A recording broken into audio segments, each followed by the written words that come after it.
Let's talk 2022 Ford Bronco Raptor. And what better place to talk about that than from the inside of a Sasquatch Outer Banks. So I think a lot of people are going to be comparing, quite obviously, the Sasquatch to the Bronco Raptor to figure out, is it worth the money? Should you wait for a Raptor? What are you going to have to deal with? Is it that much better than Sasquatching really any of the existing models? So that's what we're going to be talking about today. I'm Johnny from Johnny's Car Care and Reviews, and I'm here to help. Now, I have a bit of, experience with this because we, the family, Marie and I both have Badlands Bronco. That's the blue one, Bacon Bits.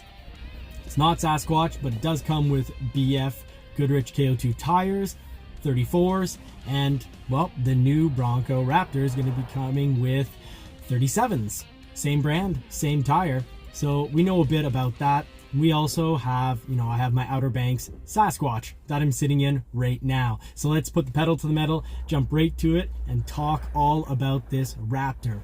Is it worth it? I think a lot of people are going to assume and jump to the conclusion that the quick answer is no, because they're only going to look at the motor and have a bit of disappointment with that. Some people were waiting for a diesel, hoping. Others were hoping for a V8. Now, the Raptor Bronco is a whole lot more than motor. I'd say its great value is in what it's done with the suspension, because it is both an incredible rock crawler, and we'll talk about why in just a moment, but it's also a great high-speed, desert style or field driving vehicle that you can take jumps with. They have really beefed up that suspension, and I think, if you're into either one of those, pastimes, it is worth it. Now, if you're just looking for power, yeah, okay, so the 3-liter V6 twin turbo, that's what the Raptor is going to have. And is it all that much more impressive than the 2.7 liter? Not by a huge amount. So it should come with 400 horsepower. So yeah, it's about 70 more than the 2.7 liter. And here's the thing, the 2.7 liter, you can just easily chip and worry about your warranty no longer being good, but you could chip it nonetheless and, really produce more power than that. I think where we might get a nice little surprise is torque. Ford has not talked torque numbers. And this is the motor from the Explorer ST, not to be confused with the ST line, but the ST, as well as the Lincoln Aviator. And in those two vehicles, those two models, they're making 415 pound-feet of torque. So I think I know that motor well enough, the 3-liter twin-turbo V6, to know that likely they could very well tune it and produce more torque to make more of a difference with the 2.7 liter, because of course they also want there to be value in regards to, value for when you're looking at your options. Order a Sasquatch or keep your Sasquatch order, or go Raptor. And that's what's interesting, real interesting. I never thought this would happen, and I was wrong on this point. You can convert your existing order reservation to a Bronco Raptor come March. But more on what makes this model quite special, and I think worth the money as long as you can get it somewhere near MSRP. So it comes down to suspension. Suspension's what's making this an awesome option. You've got the Haas 4.0 that they're calling Fox suspension, the Fox shocks. Now, they're going to be 3.1 inch diameter, and just like an F-150 Raptor, there's going to be that extra reservoir tank. So that's going to be real good for not getting the liquid heated up, to give you consistent over, jump after jump, playing around on the bumps real hard. You're going to get consistent high-end performance out of these racing shocks. We'll talk more about racing because they've even made place for a racing helmet. So stay tuned. We'll talk more about that near the end. You've got the heavy-duty, high-strength boxed frame with specific shock towers. So what the shocks attached to top and bottom has all been modified to take a little bit more of, you could say, a beating. You've got 8.6 inches wider track than on your regular Bronco. It actually works out to 6.4 inches wider than the Sasquatch. So you can ask yourself, is that worth it? Now, a lot of that is tires and fenders, of course. mags and tires, I should say, end up making you have a wider track. Here's the thing, you're also getting Dana 40 rear axle with a Dana 44 front axle off the Bronco Desert Racer. So that's going to be super, that is very beefed up. That's going to be very tough. You're also getting unique body treatment, as you see throughout this video here. I'm wondering if it's too much plastic on the fenders, and you know, the fenders, they're actually looking, I find, almost better because it's not quite as plasticky look, but definitely that plastic on the rear fenders continue to go back, in my opinion, maybe a little too long, too long. We'll see how people react to that. I'd love to hear it in the comments section. What do you think? Does this look better? Do you like that front grille saying Ford more so than Bronco? I really like my Bronco grills on my two Broncos, so I'm just gonna say I don't dislike the front grille, but I do love the Bronco lettering on my Broncos. But let me know in the comments section what you think. So what's more, well, I'd say this is the real deal, because if you can get past the whole engine stats, which is where a lot of people just focus on because it's easy to remember, it's easy to talk about, but if you go beyond that, like I said early on, this is both an amazing rock crawler and a high speed, you know, field or desert racer runner. So why is that? Well, first, let's look at the tires. The BF Goodrich KO2s are coming in at 37 inches. I love BF Goodrich KO2s on my Badlands. I looked at swapping my Sasquatch tires to 35 inch in those, but they cost a fortune. So I'm quite impressed that Ford is putting these on. They're very expensive tires. Just in 35s, I was looking at basically 600 Canadian per tire. So I just ended up going with some Nokian full-out winter tires, which will keep me theoretically, well, obviously safer, because it is a better winter tire with the extreme cold that we get here.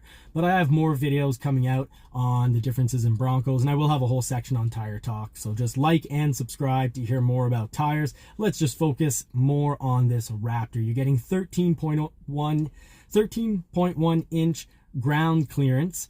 Meanwhile, the Sasquatch has 11.5 inches. So 2.5 inches more is going to make an important difference for people who are catching air. Because I can tell you, or rock crawling, otherwise, if you're just doing some non-extreme off-roading, the Sasquatch is more than enough. More than enough for us. Heck, the Badlands non-Sasquatch is more than enough for us as well. Now, speaking of the Badlands, the Raptor, like the Badlands, is going to come with not just its tires in a much larger format, but it's also getting that front stabilizer bar disconnect, so you can really loosen up that independent front suspension, which I'm thrilled, by the way, on both our Broncos. We're loving how they drive on the highway. Independent front suspension is the way to go. And then, of course, if you are going to rock crawl, you do need a stabilizer bar, but just for playing around in fields, catching a little bit of air, you don't need stabilizer bar disconnect because it's just not made for that. But the Raptor is going to come with it, and it's great. It's fun to play around with anyways, even if you're not crawling over rocks. You're going to have also additional front and rear jounce dampers to absorb those jumps. So that's pretty exciting right there. Like I said, if you get beyond just the numbers for the engine, this is an awesome vehicle. It's worth the money. Furthermore, in regards to the whole, you know, transfer case and your low end and your high end drive ratio, well, that's just like a Sasquatch. So 3.06 low range transfer case ratio from the Sasquatch, and also the final drive ratio of 4.7 to 1. That's also a carryover from the Sasquatch. And the Sasquatch is a great low gear rock crawler. So no disappointments there. They didn't have to beef that up. When something, if it ain't broke, why fix it? You're also going to get up to 14 inches of travel. So that's going to be fantastic when you're going over obstacles. Very cool. And all this together, where it lands you is that, you know, your approach, breakover, and departure angles are increased by 3.5 to 4.5 degrees. So that's a big deal when you're off-roading, to not have the front bumper or back bumper rub, get destroyed. And the ground clearance, the added ground clearance, is also fantastic for everything that's underneath the vehicle, all that expensive stuff. You don't want to drop your oil in the middle of playtime. Now, it doesn't end just there. Like on Mustang GTs, they're throwing active valve exhaust. And some people are going to assume like, oh, a 6-cylinder can't have sound. What's the point of that? That's worthless. No. A lot of 6-cylinders can sound great. Porsche, one example, amazing sounding 6-cylinders from the Porsche 911s. And active, and not just from Porsche. Ford's 2.7 liter on a stock muffler does sound pretty good when you step on the pedal, and I can only imagine that with an active exhaust, meaning it can get opened up almost 100%, I can think it's going to sound pretty incredible. No, it's great. Active exhaust means you get the best of both worlds. You can go off-roading, make a ton of noise, and when you get home, you can, well, not bother your neighbors, which you'll do if you like your neighbors. If you're a good neighbor, you'll put it in quiet mode, and you'll leave the race mode for when you're off-road / racing. Now let's talk about the interior. The interior, obviously, alone wouldn't justify the extra price, but it is pretty incredible. You're seeing pictures, hopefully go by on the screen right now. It's awesome. You get on, base, you're getting a high package essentially on the Raptors. You get your 12-inch screen, you get your 360 cameras. That's all very cool and dandy. You're also going to get vinyl seats and rubberized floors, just like we have on our Badlands. And Marie actually prefers that over the leather. I still really like the comfort of the leather. I like how it feels, but the vinyl is great. Easy to wash out the mud, the sand. Very cool. Now, the higher trim is going to come with an incredible leather suede interior. Maybe suede, you don't want to get those soft bits. You don't want to get, all mudded up.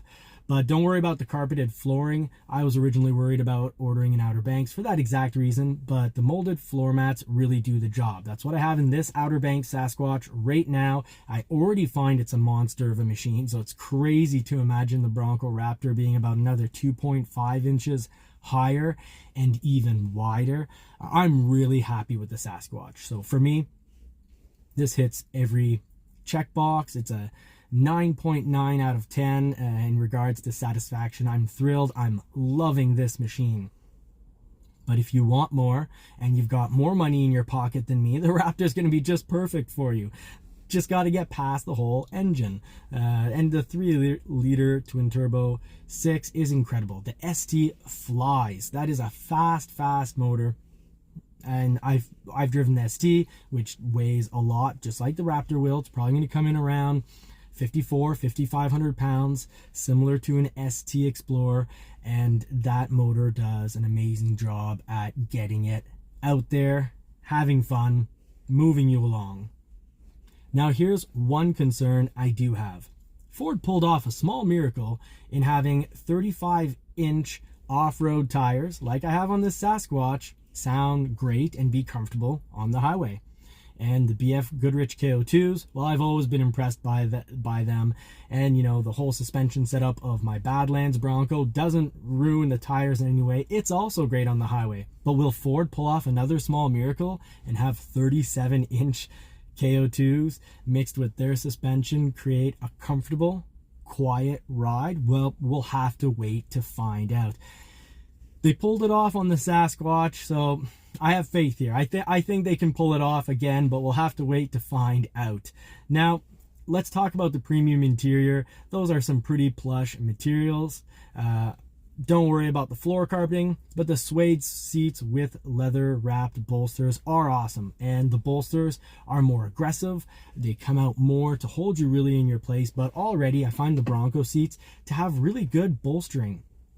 I do prefer these seats a good amount more than the Jeep Gladiators that I've tried and haven't produced the video yet. It's been made, but I need to edit it. But I am preferring these seats for the fact that they really hold you well in place without squeezing you so tight that you can imagine if I was a little wider, I'd be uncomfortable. Not at all. I think these seats are pretty much comfortable for everyone. And they do, you know, I'm not the biggest guy, but they do hold me in place. But that premium interior is going to have some the bolstered seats on the Raptor are going to be even more aggressive, really holding you in place, which is going to be important when you whip it into a corner at high speeds. Now, talking about high-speed driving, you might need a race helmet, and this is really cool. Ford had to actually do quite a bit of work to make it so that you can fit a race helmet. Now, of course, I can fit a race helmet in this one because I'm not 6'5". But what they've done, and it's actually kind of impressive, well, it is impressive, I'll say it. They've put in a new aluminum B-pillar. That crossbar was needed, and the C-pillar now is made of carbon fiber. The overall result of everything is that Ford is saying that the vehicle is 50% more rigid. So that's really impressive. And of course, when you get a vehicle a little higher, the higher you get, the less flex you want. You don't want the frame flexing around, you don't want the body flexing around. So that's really good that they've got it, made it more rigid, just more evidence to why the price increase is worth it. You're not just paying for, you know, an extra 70 horsepower. And of course, like I mentioned earlier, 12-inch screen on all the models with 360 camera. So that's really great. What will the Luxe package for the Raptor add? Well, that's going to add the 10-speaker Bang & Olufsen audio sound system and adaptive cruise control. So like a Copilot 360 Plus. Now, final details important to keep in mind, because I think a lot of people maybe didn't buy a Bronco because it didn't pull enough. Well, this is going to pull an extra 1,000 pounds. So coming in at 4,500 pounds of towing, this might just make some people who are on the fence, you know, transfer over. Even maybe if you have like a beefed up F-150, but we were pulling a camper that's 6,000 or 7,000 pounds. Maybe some people will get a smaller camper. 4,500 pounds is a good amount of weight. Of course, it's not a huge camper, but it'll actually take you to the campsite. And this is supposed to start basically around with destination. Let's just round up. It's basically $70,000 with destination. So how will you equip your Raptor? Are you considering getting this? What do you like about it? What do you dislike about it? Please let us know in the comments section. Thank you so much for watching. If you've gotten this far, just put in as a comment finisher. It helps me, helps the channel grow, helps bring more people and of course more knowledge to the channel so we can all help each other out, because that's the goal, hopefully, for everyone of this channel. Thank you so much for watching. Please hit like and subscribe. And until next time, take care. I wish you all more cars and more power. And if it's your thing, I do hope you get to put the pedal to the metal.